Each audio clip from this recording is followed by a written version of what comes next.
আসসালামু আলাইকুম প্রিয় দর্শক, শুরুতেই আপনাদেরকে আমি একটা ছবি দেখাই। এটা আজকের ছবি না, প্রায় ১৯ বছর আগের একটা ছবি। আপনারা জানেন এই দেশে একবার 1/11 নামে একটা ঘটনা ঘটেছিল। ওই যুক্তরাষ্ট্রের 9/11-এর অনুকরণে আমাদের এখানে 1/11 হয়েছিল। 9/11-এ সন্ত্রাসী বাহিনী, সন্ত্রাসী গোষ্ঠী অথবা একটা গুপ্ত গোষ্ঠী তারা যুক্তরাষ্ট্রে একটা ধ্বংসযজ্ঞ চালিয়েছিল। টুইন টাওয়ার ধ্বংস করে দিয়েছিল বিমান দিয়ে। 1/11-এর সময় আমাদের এখানে, আমাদের এই দেশে সেনাবাহিনী প্রভাব বিস্তার করে একটা অন্তর্বর্তীকালীন সরকার গঠন করেছিল। সেটা কেন করেছিল, করা কতটুকু প্রয়োজন ছিল, সেটা নিয়ে বিস্তর আলোচনা হতে পারে। কিন্তু আমি যে কথাটা বলছি, তারা দায়িত্ব নেওয়ার পর একটা বেসরকারি তত্ত্বাবধায়ক সরকার গঠিত হয়েছিল ফখরুদ্দিন আহমেদের নেতৃত্বে, কিন্তু সেটাকে বলা হতো সেনা সমর্থিত তত্ত্বাবধায়ক সরকার।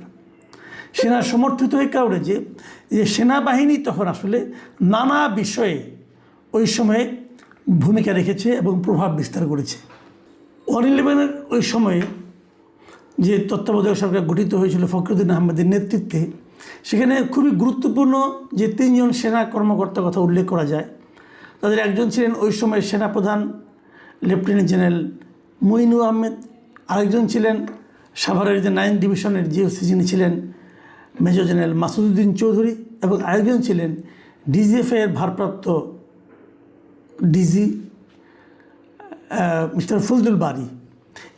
এরা খুবই পাওয়ারফুল লোক ছিলেন।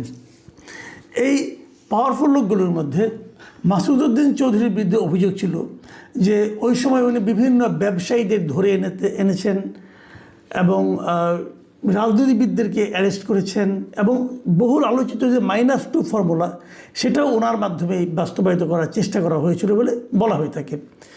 এবং উনি এটা করতে পেরেছিলেন এই কারণে যে 2007-এর 11 জানুয়ারি ফখরুদ্দিন সরকার শপথ দিয়েছিলেন, এবং তার 2 মাস পরে মার্চ মাসে ওই সময় একটা গুরুতর অপরাধ দমন অভিযান সংক্রান্ত জাতীয় সমন্বয় কমিটি গঠন করা হয়েছিল। সেই সমন্বয় কমিটির চেয়ারম্যান করা হয়েছিল ওই সময়কার উপদেষ্টা এম.এ. মতিনকে, এবং তার প্রধান সমন্বয়কারী ছিলেন এই জেনারেল মাসুদ চৌধুরী। এবং বলা বাহুল্য, ওই সময় মাসুদ চৌধুরীর যে ক্ষমতার দাপট, এটা ওই সময়ের কথা যারা মনে রাখতে পারবেন তারা নিশ্চয়ই জানেন যে কী দাপট তার ছিল। এবং তার নির্দেশেই ওই সময় কিন্তু বিভিন্ন রাজনৈতিক দলের নেতা খালেদা জিয়াকে, তারপর শেখ হাসিনাকে এবং তারেক রহমানকে পর্যন্ত, এবং অন্যান্য অনেক পলিটিক্যাল লিডারদেরকে অ্যারেস্ট করা হয়। এবং সেই অ্যারেস্ট করার পর আমরা এই যে ছবিটা আপনাদেরকে শুরুতে দেখালাম, এই ছবিটা তারেক রহমানকে অ্যারেস্ট করার পর তাকে যে ভীষণভাবে টর্চার করা হয়েছিল, এবং টর্চার করতে করতে তাকে এক পর্যায়ে হাসপাতালে ভর্তি করা হয়েছিল। এবং সে হাসপাতালে ভর্তি করার পর ওনার শয্যা পাশে ওনার মা ওনাকে দেখতে গিয়েছিলেন। সেই সময়কার ছবি, একজন আহত সন্তানকে দেখতে তার মা গিয়ে, তার মায়ের কী অনুভূতি, সন্তানের কী অনুভূতি, তা কিন্তু এই ছবিটাতে ফুটে উঠেছে। প্রশ্ন হচ্ছে, তারেক রহমানের উপরে শারীরিক টর্চারটা করতে হয়েছিল কেন? যদি উনি কোনো অপরাধ করে থাকেন, তার বিরুদ্ধে সুনির্দিষ্ট মামলা হবে এবং সেই মামলা চলবে, কিন্তু তা না করে তাকে ফিজিক্যালি টর্চার করা হয়েছিল।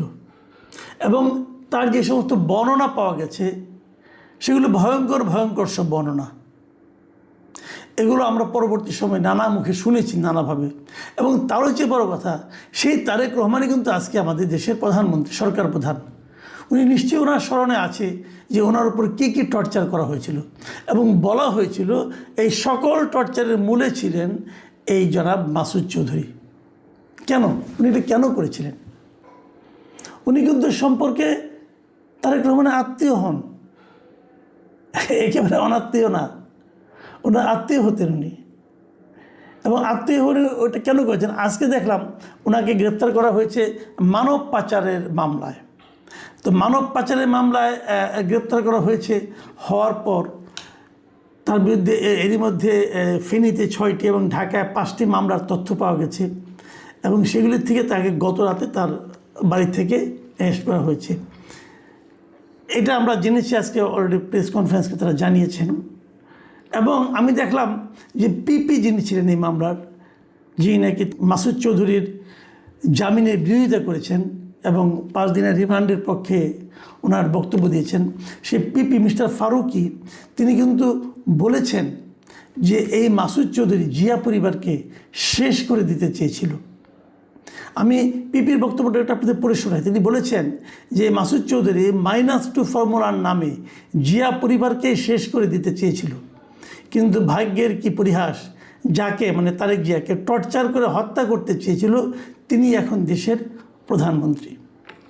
তো তিনি যেটা বলেছেন এটা ঠিক আছে, কিন্তু আমার কথা হলো, যে কথার জন্য আমি এত তথ্য অবতারণা করছি, সেটা হলো যে মাসুদ চৌধুরীকে আপনি গ্রেপ্তার করবেন, তার বিরুদ্ধে মামলা দিবেন, মানব পাচারের মামলা, অর্থ আত্মসাতের মামলা, অর্থ পাচারের মামলা, সেগুলো দেন, উনি করে থাকেন, অবশ্যই দিবেন।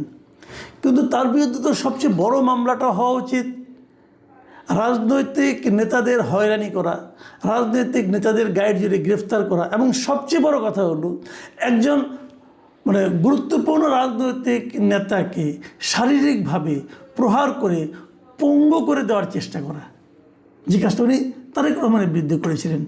এটা কি অপরাধ নয়? তারেক রহমানকে উনি যেভাবে প্রহার করেছেন বলে আমরা শুনেছি বিভিন্ন সময় এবং দেখেছি, এই যে ছবিগুলো আপনারা দেখলেন, ছবিগুলোতে বোঝা যাচ্ছে, এটা কি আপনারা অপরাধ হিসেবে বিচার করছেন না? আমি এই জায়গাটাতে প্রশ্ন করতে চাই যে যার যা অপরাধ তাকে সেটা দিয়েই ধরুন, ছোট অপরাধ দিয়ে ধরার কোনো দরকার নাই, বড় অপরাধ দিয়ে ধরুন। অনেক সময় বলা হয় কি যে মামলা সাজাতে সময় লাগবে, তথ্য প্রমাণ সংগ্রহের সময় লাগবে, কাজে আপাতত ওটাতে ধরলাম, পরে অন্য অন্য মামলা সাজিয়ে তখন তাকে এগুলোতে আটকানো হবে। ভাই এটা একটা খেলো যুক্তি। কারণ তারেক রহমান ক্ষমতা নিয়েছেন 1 মাসের বেশি সময় হয়ে গেছে, উনি দেশে ফিরেছেন তাও 3 মাসের বেশি সময় হয়ে গেছে। তো এর মধ্যে কি এই মামলার বিষয়গুলো নিয়ে কেউ কোনো আলোচনা করতে পারলো না, মামলা সাজাতে পারলো না, অথবা তথ্য প্রমাণ সংগ্রহ করতে পারলো না? পারা তো উচিত ছিল। আমরা দেখি যে একজন লোককে এমনি যেন তেন একটা মামলা দিয়ে ঢুকিয়ে দেওয়া হয়, ঢুকিয়ে দিয়ে তারপরে কি হয়, সেই মামলা তার এক সময় তেমন একটা সাজা হয় না। আমি একটা উদাহরণ দিয়ে বলি, আজকে দেখলাম একটা পত্রিকাকে নিউজ দেখলাম যে এই পুরান ঢাকার ক্যানিগঞ্জে বৈষম্যবিরোধী ছাত্র আন্দোলনে জিহাদ, যার বয়স 11 বছর, নামের এক কিশোরকে হত্যার অভিযোগে একটা মামলা হয়েছে এবং সেই মামলায় শেখ হাসিনা সহ 124 জনকে আসামি করা হয়েছিল। এবং সেই মামলায় গত বৃহস্পতিবার যে তদন্তকারী কর্মকর্তা ছিল তিনি এটার ফাইনাল রিপোর্ট দিয়েছেন। ফাইনাল রিপোর্ট মানে উনি কারো কোনো দোষ পান নাই। কেন পান নাই? পান নাই এই কারণে ওই জিহাদ নামক ছেলে সে মারাই যায়নি, সে মারাই যায়নি। এখন সে মারা না যাওয়াতে সে আহত হয়েছিল, কিন্তু সে মারা গেছে এই কথা বলে মামলা হয়েছিল এবং সেই মামলায় শেখ হাসিনা সহ 124 জনকে আসামি করা হয়েছিল। শেখ হাসিনা তো দেশের বাইরে, বাট এই 124 জনের মধ্যে কতজনকে এর মধ্যে গ্রেফতার করা হয়েছে এবং গ্রেফতার করার পর তাদেরকে টর্চার করা হয়েছে, তাদেরকে নানা ধরনের ভোগান্তি শিকার হতে হয়েছে, তাদেরকে নানা ধরনের টাকা পয়সা তাদের কাছ থেকে নেওয়া হয়েছে টর্চার কম করবে এই কথা বলে। এগুলি কি হয়নি? হয়েছে। তো এটি কোনো দায়িত্ব থাকবে? তাহলে কি এই মামলার বাদীকে ডেকে আনা হবে, তুমি কেন এই মামলা করলা? কিচ্ছু হবে না। যে পুলিশ এই লোকগুলিকে টর্চার করেছে তার বিরুদ্ধে কোনো অ্যাকশন হবে? তাও তো হবে না। তাহলে আমি বলি এরকম, যেমন ABM খায়রুল হক সাবেক প্রধান বিচারপতি ছিলেন, ওনার বিরুদ্ধে মামলা করা হয়েছে এক হত্যা মামলা। ওনার বিরুদ্ধে মামলার অনেক কিছু ছিল, উনি তত্ত্বাবধায়ক সরকারের বিষয়টাকে বাতিল করে দিয়েছিলেন এবং দেওয়ার মাধ্যমে তো দেশের আজকে এই অবস্থা। তো এত বড় অপরাধ যিনি করেছেন তাকে সেই অপরাধে মামলা না করে অন্য এক অপরাধে মামলা করে দেওয়া হয় কেন? এই মাসুদ উদ্দিন চৌধুরীর ক্ষেত্রে একই জিনিস। একজন রাজনৈতিক নেতা, একজন কেবল না, অনেক রাজনৈতিক নেতাকে উনি টর্চার করেছেন। ওনার আমলে উনি যেটা সদস্য সচিব ছিলেন, সেই যে একটা কমিটি করা হয়েছিল, জাতীয় সমন্বয় কমিটি, যে গুরুতর অপরাধ দমন অভিযান সংক্রান্ত জাতীয় সমন্বয় কমিটি, সেই কমিটির প্রধান সমন্বয়কারী হিসাবে উনি এই লোকগুলিকে নিয়ে এসেছেন, এনে টর্চার করেছেন, এক একজনকে মৃত্যুর মুখে ঠেলে দিয়েছেন। অনেকে অনেক দিন পঙ্গুত্ব ছিলেন, অনেক দিন। তারেক রহমান সাহেবও দীর্ঘদিন অসুস্থ ছিলেন এই রোগ নিয়ে। এই প্রহারের কারণে, তাহলে এর বিচার হবে না? তাহলে আপনি তাকে এই অপরাধে ধরলেন না কেন, অন্য অপরাধে ধরলেন কেন? এই বিষয়গুলো আমি মনে করি আলোচনায় আসা দরকার। মানে অনেকে অনেক কথা বলেন যে আমরা একে ধরলাম, আটকাইলাম, তারপরে না, মূল অপরাধটাই আগে আনা উচিত আমি মনে করি। এবং মূল অপরাধটাকে মামলা সাজানো কোনো কঠিন কাজ না। যে ঘটনা ঘটেছে সেটার উপরে মামলা করেন আপনি। আমরা তো মাসুদ উদ্দিন আহমেদের মানব পাচার সম্পর্কে অতটা যাই না। মানব পাচার কীভাবে করেছেন, ওই যে ওনার এই মানে আদম ব্যবসার মাধ্যমে করেছে, অপরাধ তো অনেক করেছে, ওনার তো সিরিজ অফ অপরাধ ছিল, সবগুলো আসামি করেন। কিন্তু প্রধান অপরাধটা ওনার হলো এই যে পলিটিক্যাল লিডারদের যে আটক করা এবং তাদেরকে শারীরিকভাবে হেনস্থা করা, এটা ছিল তার প্রধান অপরাধ। এই অপরাধের শাস্তি সবচেয়ে আগে হওয়া উচিত, এবং এটা হলে পরেই আগামীতেও কিন্তু এই ধরনের অপরাধ করতে তারা একটু চিন্তা করবে যে এই ধরনের অপরাধ করা যায় কিনা। আমি মনে করি যে যা অপরাধ করবে তাকে সেই অপরাধে বিচার করা উচিত। প্রিয় দর্শক, এখন এই পর্যন্তই। আল্লাহ হাফেজ।